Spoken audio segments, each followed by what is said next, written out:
या 28 मई को कौन सी छुट्टी होती है और कहां होती है, भारत में किस जगह होती है? ना तो स्कूल बंद होता, ना कॉलेज बंद होता, ना अस्पताल बंद होता, ना कहीं कोई छुट्टी ही नहीं है। इसका मतलब है इस दिन का कोई कहीं महत्व ही नहीं है। लेकिन इस दिन के महत्व को बनाकर रखने के लिए, जी हां, 28 मई चूंकि भारत के स्वतंत्र भारत के इतिहास में एक नया पार्लियामेंट, जो देश के लिए एक बड़ी सौगात है, एक बड़ी चीज है, एक बहुत महत्वपूर्ण मतलब दिन कहलाएगा कि स्वतंत्र भारत के इतिहास में यह लिखा जाएगा, इतिहासकार लिखेंगे और वक्ता अपने संबोधन में इसकी व्याख्या करेंगे कि 28 मई सन 2023 को भारत का यह नया पार्लियामेंट, जो भारत के लोकतंत्र की सबसे बड़ी पाठशाला है, उसका भव्य उद्घाटन समारोह किया गया था। तो न चाहकर भी, जाने अनजाने में भी इस दिन को उत्सव के रूप में देश मनाए, इसलिए इस दिन का चयन किया गया है। देश की सच्चाई सच छुपने नहीं देंगे। आदाब, मैं हूं हाफिज गुलाम सरवर और आप देख रहे हैं देश की सच्चाई। 28 मई को भारत के लिए एक ऐतिहासिक क्षण होगा और होना भी चाहिए, इसलिए कि भारत में एक नए पार्लियामेंट हाउस का इनॉग्रेशन होना। लेकिन इसी बीच भारत के अधिकांश विपक्षी दल ने इस उद्घाटन समारोह का बहिष्कार करने का ऐलान कर दिया और उसके बाद शुरू हो गया आरोप प्रत्यारोप का दौर। सबसे पहले तो यह जानना है कि विरोध क्यों हो रहा है। विपक्षी दलों में दो खेमे हैं। एक खेमा सीधा सीधा यह आरोप लगा रहा है कि प्रधानमंत्री नरेंद्र मोदी जी को इस पार्लियामेंट के उद्घाटन में महामहिम राष्ट्रपति को आमंत्रित करना चाहिए और उन्हीं के शुभ हाथों से इस लोकतंत्र के सबसे बड़े पाठशाला का उद्घाटन करना चाहिए। लेकिन एक खेमा वो भी है जो संवैधानिक प्रक्रियाओं का हवाला देते हुए सीधे सीधे ये कह रहा है कि नहीं, महामहिम भी नहीं और प्रधानमंत्री भी नहीं, बल्कि इस पार्लियामेंट हाउस का उद्घाटन उस पार्लियामेंट के अध्यक्ष यानी कि लोकसभा अध्यक्ष, जिसे आप कहते हैं स्पीकर, उनके हाथों होना चाहिए। जी हां, ये तथ्य रख रहे हैं ऑल इंडिया मजलिसे इत्तेहादुल मुस्लिमीन के राष्ट्रीय अध्यक्ष असदुद्दीन ओवैसी, और इसके फेवर में वो संवैधानिक तर्क भी प्रस्तुत करते नजर आ रहे हैं। कई आर्टिकल्स को वो डिफाइन करते हुए बताते हैं कि यह अधिकार जो है वो स्पीकर ऑफ पार्लियामेंट का है, जबकि वहीं कांग्रेस समेत 20 लगभग विपक्षी पार्टियों का तर्क यह है, वो भी आर्टिकल्स कुछ पेश करते हैं, वो भी संविधान के कुछ अनुच्छेद को जो है परिभाषित करते हुए कहते हैं कि यह अधिकार महामहिम का बनता है और ऐसे शुभ घड़ी पर महामहिम को उद्घाटन करना चाहिए। लेकिन मामला क्या है? क्या यह सच है कि यदि 28 तारीख के इस उद्घाटन में महामहिम सम्मिलित हो या महामहिम के हाथों से उद्घाटन हो जाए तो क्या ये विपक्षी दल उसमें शामिल हो जाएंगे? जी नहीं हो सकते। कारण इससे भी हटकर एक और है, और वो कारण है कि 28 मई जो है सावरकर का जन्मदिन है। सवाल यह पैदा होता है कि 28 मई को क्यों चुना गया और जल्दीबाजी में क्यों चुना गया? मैं जल्दीबाजी इसलिए कह रहा हूं कि अभी उस पार्लियामेंट हाउस के फिनिशिंग के काम होने बाकी हैं। अभी उसके चारों तरफ जो और काम होने हैं वो भी बाकी हैं। यानी कि पार्लियामेंट का ढांचा तो तैयार हो गया है, लेकिन मुकम्मल तौर पर इस्तेमाल के लायक अभी नहीं हुआ है। अभी उसमें कम से कम महीनों और काम होने हैं, लेकिन उसके बावजूद भी पीएमओ ने उसके उद्घाटन की तारीख तय कर दी। मतलब साफ है, जल्दीबाजी क्यों? 28 मई क्यों? और 28 मई कौन सा ऐसा दिन है जो ऐतिहासिक दिन है और उस दिन करना जरूरी है? स्वतंत्र भारत में हम लोग पाठशाला से लेकर आज तक इतने ही जान रहे हैं कि भारत में लोकतांत्रिक दृष्टिकोण से प्रमुख दिन है, जिसे हम लोकतांत्रिक त्योहार भी कहते हैं। उसमें जहां 15 अगस्त है, स्वतंत्रता दिवस है, जहां गणतंत्र दिवस है यानी 26 जनवरी है, जहां राष्ट्रपिता महात्मा गांधी का जन्मदिन 2 अक्टूबर है, जहां बाबा साहब अंबेडकर का जन्मदिन 14 अप्रैल है। ये सारे दिन जो है वो महत्वपूर्ण दिनों में गिने जाते हैं और इस दिन भारत में छुट्टियां रहती है सरकारी। जी हां, 2 अप्रैल को मधुशाला से लेकर और तमाम शालाएं जो है, पाठशालाएं भी बंद रहती है, सब कुछ बंद रहता है, फुल्ली लॉक। ये इतना बड़ा त्योहार है कि पूरा भारत बंद कर दिया जाता है, तमाम दफ्तर बंद, तमाम चीजें बंद, तमाम तरह की छुट्टियां। अब आप मजे कीजिए। आज क्या है जी? आज राष्ट्रपिता का जन्मदिन है।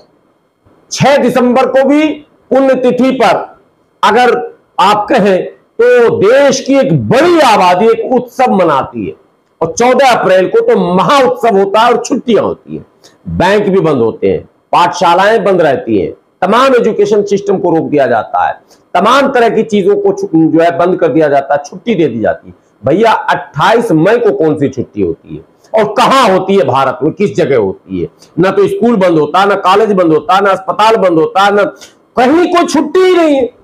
इसका मतलब है इस दिन का कोई कहीं महत्व ही नहीं है। लेकिन इस दिन के महत्व को बनाकर रखने के लिए, जी हां, 28 मई चूंकि भारत के स्वतंत्र भारत के इतिहास में एक नया पार्लियामेंट, जो देश के लिए एक बड़ी सौगात है, एक बड़ी चीज है, एक बहुत महत्वपूर्ण मतलब दिन कहलाएगा कि स्वतंत्र भारत के इतिहास में यह लिखा जाएगा, इतिहासकार लिखेंगे और वक्ता अपने संबोधन में इसकी व्याख्या करेंगे कि 28 मई सन 2023 को भारत का ये नया पार्लियामेंट, जो भारत के लोकतंत्र की सबसे बड़ी पाठशाला है, उसका भव्य उद्घाटन समारोह किया गया था। तो न चाह कर भी, जाने अनजाने में भी इस दिन को उत्सव के रूप में देश मनाए, इसलिए इस दिन का चयन किया गया है। यानी देश में जो बड़ी आबादी सावरकर को ना तो आइडियल मानती है, न देश का हीरो मानती है, बल्कि बड़ी तादाद में लोग सावरकर को माफी वीर कहते हैं। हां, कुछ लोग ऐसे जरूर हैं जो उन्हें वीर कहते हैं। तो वीर और माफी वीर के बीच जो विवाद है, जो ये कंट्रोवर्सी है, तो ऐसे कंट्रोवर्शियल फेस को आप उसके जन्मदिन को देश के गौरव से, देश के सम्मान से, देश की खुशी से जोड़ रहे हैं। ये जो चालाकी हुई है मोदी सरकार के द्वारा या पीएमओ के द्वारा, असल आपत्ति इसी पर है। एक तो ये पॉइंट। दूसरा एक पॉइंट है कि आखिर मोदी सरकार को क्यों जिद है कि अगर दिन 28 मान ही लिया गया कि चलो सावरकर के जन्मदिन पर ही करेंगे, तो फिर महामहिम के हाथों क्यों नहीं करवाएंगे? ये भी एक बहुत बड़ा प्रश्न है, बड़ा सवाल है कि क्यों नहीं।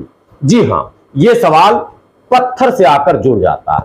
सवाल ये पैदा होता है कि भाई महामहिम जो हमारी है वो भारत की राजनीति में एक साधारण परिवार से आती है, और साधारण कदोकाठी की, कोई बड़ा पारिवारिक जो है फैमिली बैकग्राउंड नहीं है, और कोई उनके संघर्ष की बहुत बड़ी दास्तान भी लिखने वाला नहीं है।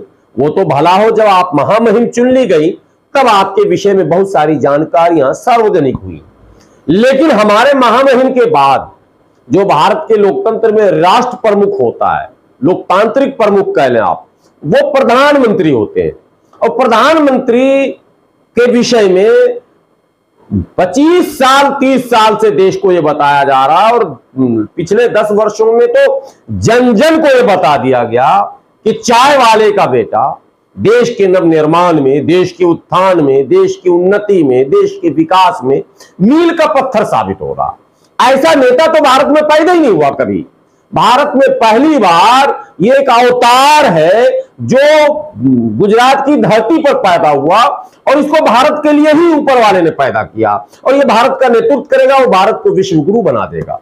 ये धारणा भी बनाई जा रही है। तो ऐसे में भैया पत्थर पर नाम किसी और का हो जाए, ये मोदी जी को भी गवारा नहीं है। एक वीडियो भी वायरल हो रहा था, हालांकि वीडियो और फोटो का जब नाम आता है तो मोदी जी को कैमरा जीवी भी लोग कहते हैं।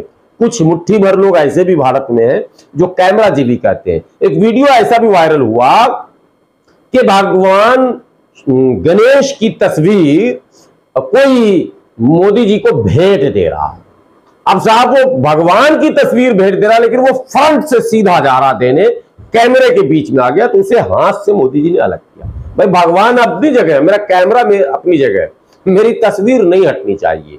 तो ऐसे प्रधानमंत्री जो ये सोच रखते हैं कि मेरा नाम नहीं मिटना चाहिए, मेरी तस्वीर नहीं हटनी चाहिए, मेरा फोटो आउट नहीं होना चाहिए, वो भला इस चीज को कैसे गवारा करेंगे कि पत्थर पर नाम मेरा ना होकर किसी और का हो जाए। अब जाहिर सी बात है, जब महामहिम की गरिमामयी उपस्थिति होगी तो सबसे पहले ऊपर नाम महामहिम का ही आएगा पत्थर पर।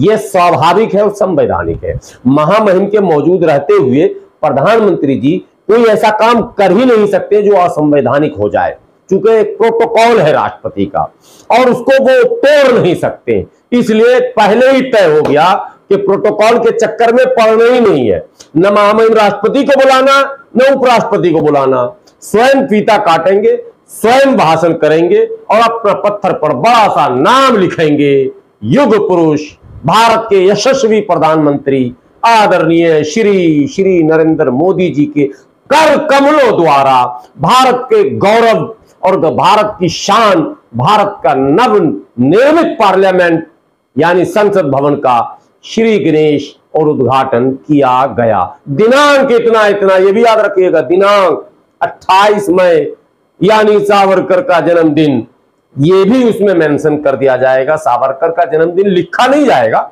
लेकिन 28 मई को हाईलाइट कर दिया जाएगा और फिर धीरे धीरे इतिहासकारों को कहा जाएगा कि 28 मई नए संसद भवन के निर्माण और उद्घाटन की तारीख, और धीरे धीरे उसको जरा सा जोड़ दीजिए। बस फेविकोल लगाना है और हल्का सा जोड़ देना है।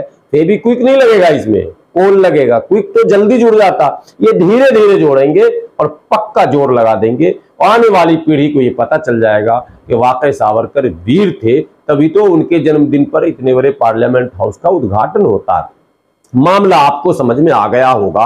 आपके मन में जो बात आ रही होगी वो कमेंट बॉक्स में अगर आप लिखेंगे तो शायद मुझे भी कुछ ज्ञान मिलेगा। मेरे ज्ञान वर्धन के लिए ही सही, आप एक बार कमेंट बॉक्स में अपनी राय जरूर देंगे। और YouTube चैनल पर अगर देश की सच्चाई को आप पहली बार देख रहे होंगे तो आपसे विनती है कि इसे सब्सक्राइब जरूर कर लेंगे। हाँ, बेल आइकॉन दबाना, बजाना तो नहीं पड़ता, दबाना पड़ता, दबाना नहीं भूलेंगे।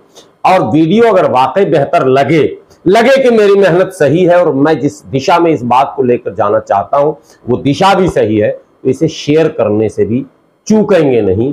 ये भी एक नैतिक और सामाजिक कर्तव्य बनता है। बने रहे देश की सच्चाई के साथ। इसी तरह के अपडेट के साथ फिर मिलेंगे, फिर मुलाकात होगी।